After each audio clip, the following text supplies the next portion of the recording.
Let the record show that it's 6:18 with quorum present. Roll call. Jim Whitaker, Linda Barnhart, Present. Eric Goff, Here. Bekena Norton. Let me unmute Bekena. I think you're muted. Here. Tim Lewis, Present. Dan Gant, Here. Nick Deal, Derek Smith. Okay, we have a quorum present. We'll ask for approval of the agenda.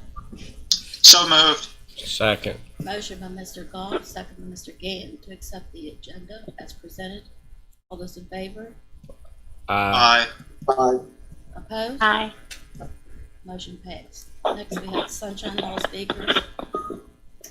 No one this evening. Nobody wants to speak to us. Okay, approval of the meeting minutes. Move to approve. Second. Motion by Mr. Goff, second by Mr. Gann to accept the minutes as presented. All those in favor? Aye. Aye. Opposed? Motion. Abstain due to absence. I'll let the record show the Kane is abstaining due to absence. Next, we have on the agenda preliminary plan approval, Highview Estate. I think Monique's going to read those. Yes, request for preliminary plan approval. Project is Highview Estates, file 2007-034, tied to 008-17. Developer, P&K Holdings, LLC. Engineer Gordon. It's in the Hedgesville District, map 40, parcel 28. The property is located at the northwest corner of the Tuscarora Pike, Route 15, and Thatcher Road, intersection Route 16. The developer proposes 24 single-family lots on 43.93 acres to be served by private well and on-lot septic. At the June 5th, 2017 Planning Commission meeting, the developer was granted an exception to Section 705 requiring sidewalks. On August 6, 2020, the county engineer issued a letter of approval stating that a review of the above-mentioned project was completed and found to be in compliance with the Berkeley County subdivision ordinance. The preliminary plan meets the requirements of the subdivision ordinance 2009. Therefore, staff recommends advancement of the preliminary plan to the final plat stage. Thank you. Do we have anyone to represent the project? Ryan Perks from Gordon. Thank you, Brian. Planning Commission members, do you have questions of the representative of the staff? There are none, we'll make the motion. We accept staff's recommendation and approve the preliminary plan to the final plan stage. Second. Motion by Mr. Gant, second by Mr. Goff to accept staff recommendation and advance the preliminary plan to the final plat stage. All those in favor? Aye. Aye. Opposed? Motion passed. Next item on the agenda is Bridges of Tuscarora. Yes, request for final plat determination. Bridges of Tuscarora, lots 54 through 60, 63 through 65, and 86 through 92. File number 44-04. Developer, DR Acquisitions, LLC. Engineer Gordon. Hedgesville District, map 37R, parcel 32. The property is located on Hewitt Drive, approximately 1,500 feet west of the intersection of Soaring Eagle Way and Lost Road, approximately 1 mile north of Tuscarora Pike, Route 15, and west of Interstate 81. The final plat proposes 12 single-family residential lots on approximately 20 acres to be served by private well and public sewer. At the March 3rd, 2014 Planning Commission meeting, the developer was granted a waiver to Appendix A, the Manual of Street Standards of the 2009 subdivision ordinance, to instead be allowed to use the Manual of Street Standards for the 2004 subdivision ordinance. The project was also granted an exception to Section 705 of the 2009 subdivision ordinance requiring installation of sidewalks, and that was at the January 20th, 2015 Planning Commission meeting. The county engineer, Dirk Stansberry, issued a letter on June 29th, 2020, stating that a review of the above-mentioned project was completed and found to be in compliance with the Berkeley County subdivision ordinance. The final plat meets the requirements of the subdivision ordinance. Therefore, staff recommends final plat determination and advertising of a public hearing for consideration of final plat approval at the September 21st, 2020 Planning Commission meeting. Do we have anyone to represent the project? Yes, Ryan Perks from Gordon. Thank you. Planning Commission members, do you have questions of representative of the staff? I just have one question. This is Tim Lewis. This might be for the Planning Commission office more than for Gordon, but that's 17 lots, but you refer to 12 single family lots. Is it, which is it supposed to be?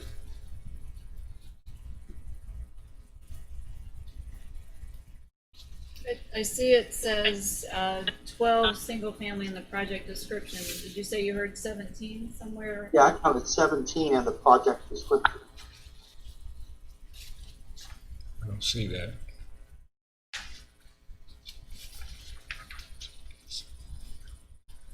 Yeah, our staff report says 12. He's counting 54 through 60, 63 through 65, and 86 through 92. Does that make sense? Where do you get 17, Tim? In the project description, it says lots 54 through 60. I count that as 7. 63 through 65, I count that as 3. And 86 to 92, I count that as 7, so 17. Depends on where you count. Okay, we can double check it. Sometimes lots get eliminated in that range somewhere, but yeah, that should be, if it skipped one, it should be a comma and not a dash, so we can certainly double check that. Okay.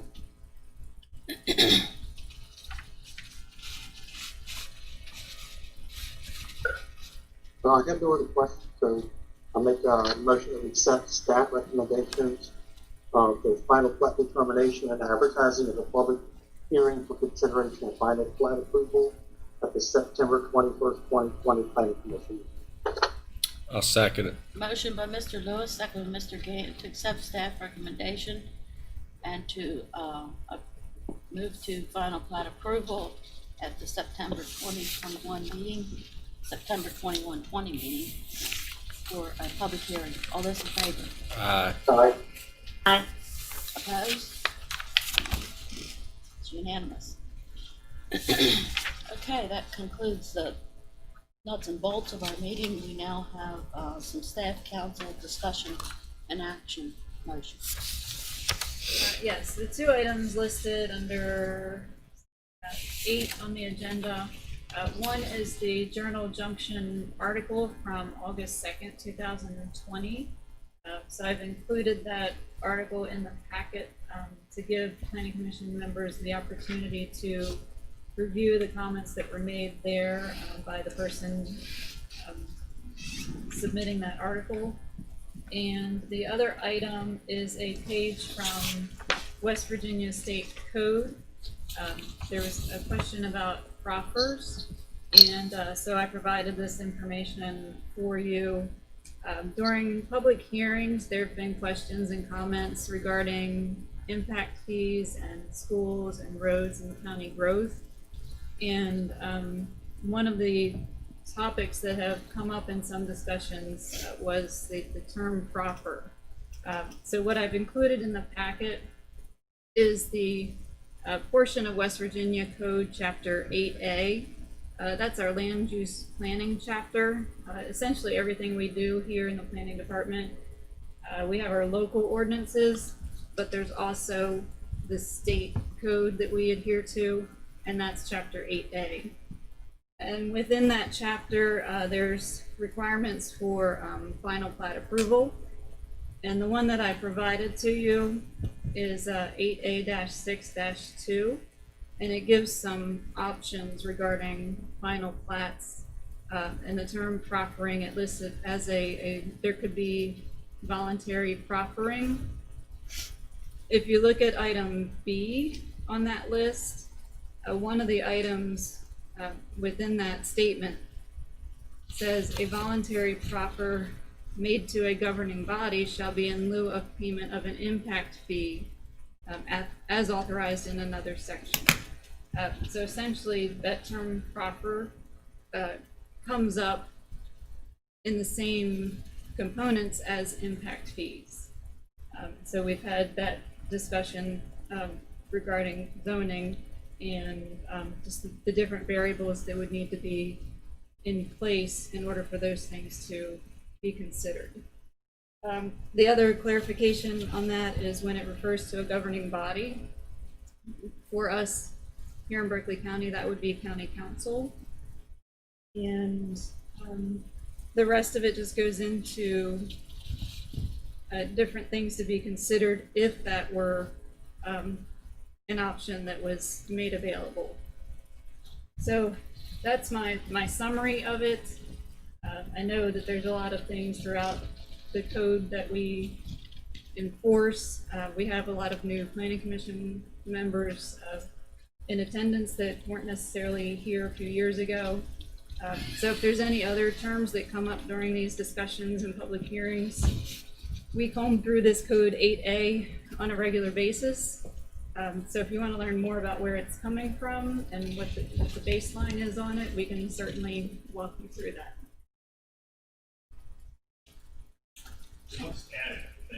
I was gonna ask you, do you have anything to add? You wanna come up to the mic so Well- we can hear you?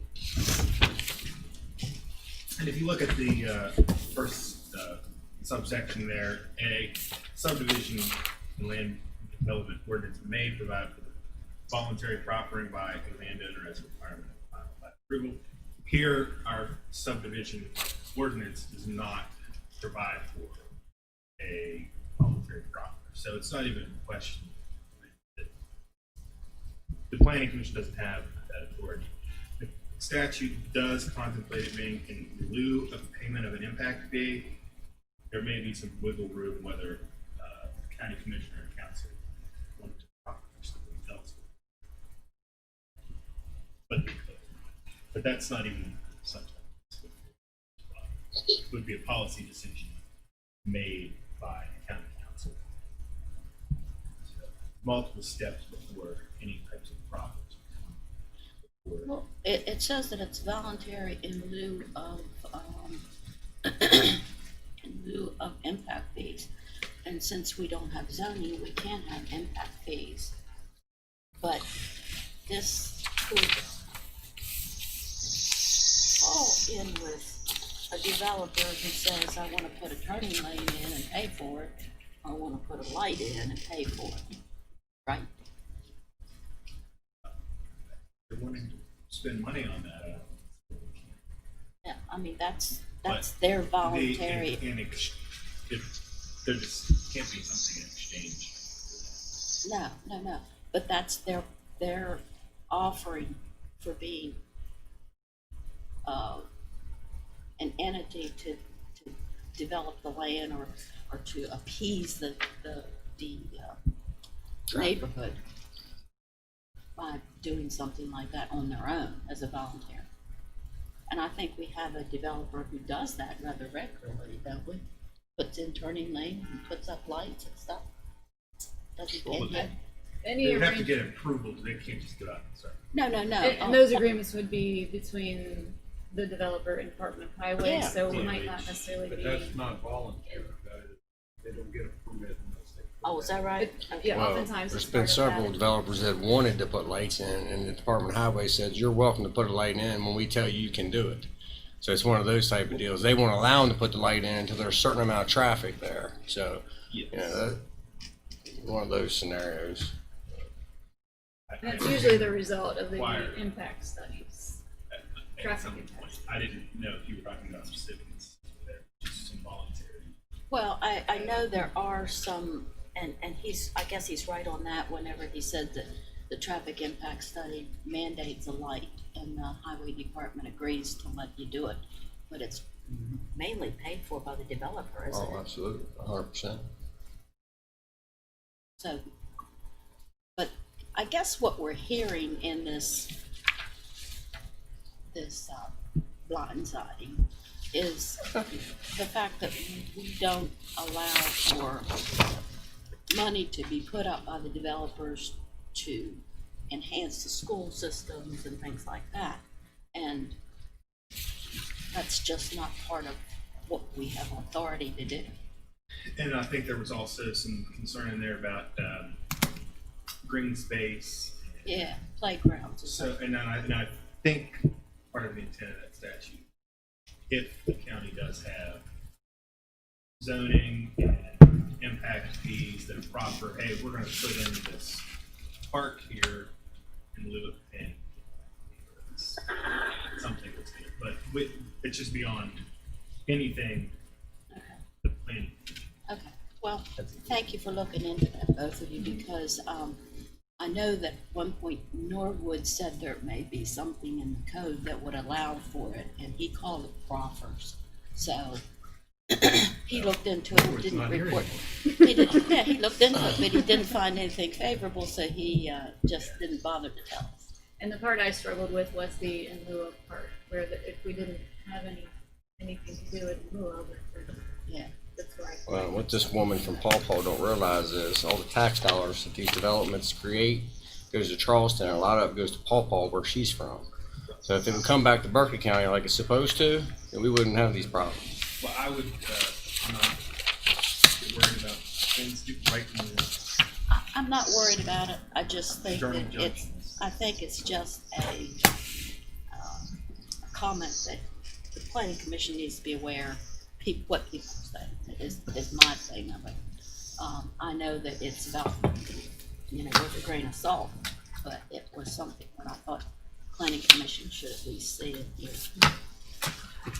And I'll gladly dig through code or chapter 8A anytime to bring up topics, because between comprehensive plan and our subdivision ordinance and all the things that we need to go through, that's my starting point of how we go through our process. It So would be doesn't hurt nice. to review it. It would be nice if we could make a mental list of things like this journal junction thing and other people who come before us at public hearings, giving, there's too much traffic on this road, schools aren't big enough, there's no public access to a stream, things that they bring up that we could give them, and that might be something good for you, Heather, to respond to whenever those things are brought up, rather than the planning commission answering those questions. Have a standard reply. You think or not? I think that's a good idea, and it would be a more consistent reply if I had something drafted in Yeah. advance. Yeah, that yeah. points And to it would make the public who has the time to come in here and voice their opinion, it would at least give them an answer. They wouldn't walk away shaking their head going, another useless commission. I think that a one sheet informational says, hey, this is what the planning commission does, this is what the authority is. These other big overarching big policy questions, educational funding and access to streams or parks. These are big policy questions that are better answered in front of the state legislature, Oh, U.S. Congress, or but they never get county council, not at this level. So those questions never get that far down the line. They come here and they complain, and then that's it. We kind of, people complain everywhere. Yeah. Yeah, well, that's their problem. They need to spend more time complaining to And I mean, that would the be elected helpful, officials. though, I think, to have a thanks for coming to the meeting. Here's the function of What we this can helping and can't body, do. and then your next steps could be, and then if you could help me just like give 2 websites or something. I think I have told several people coming in here that if they think the laws need to be changed, they need to be talking to their legislators rather than we can't change the laws. They have to be changed at a higher level than what we are. And I've told several people that in public hearings, but it doesn't really, it all goes to, yeah, you're not interested, you don't want to do anything. No, we can make them, they can just be, everybody be happy. Yeah, Everybody have I sure make something that would benefit me, Okay, Like we're enforcing laws that we wrote that benefit us, thank you, Anthony. Thank you, Heather, for writing that. Yeah, They write laws, you should have themselves. yeah. Well, the one lady that complains of now, her husband is a legislator. Well, she needs to be talking to him, but I can promise her that there's at least one commissioner on here that has a lot of common sense. So, Is there anything else that we need to discuss before we ask for adjournment? Okay, I'm ready for adjournment. Move to adjourn. second. Thank you. I thought you'd gone to sleep on us. No, I'm still here. Okay, thank you, Jeff. Eric, sorry. Meeting I second. second. Second by Mr. Gann. All those in favor? Aye. Opposed? Aye. Okay, thank you folks for coming.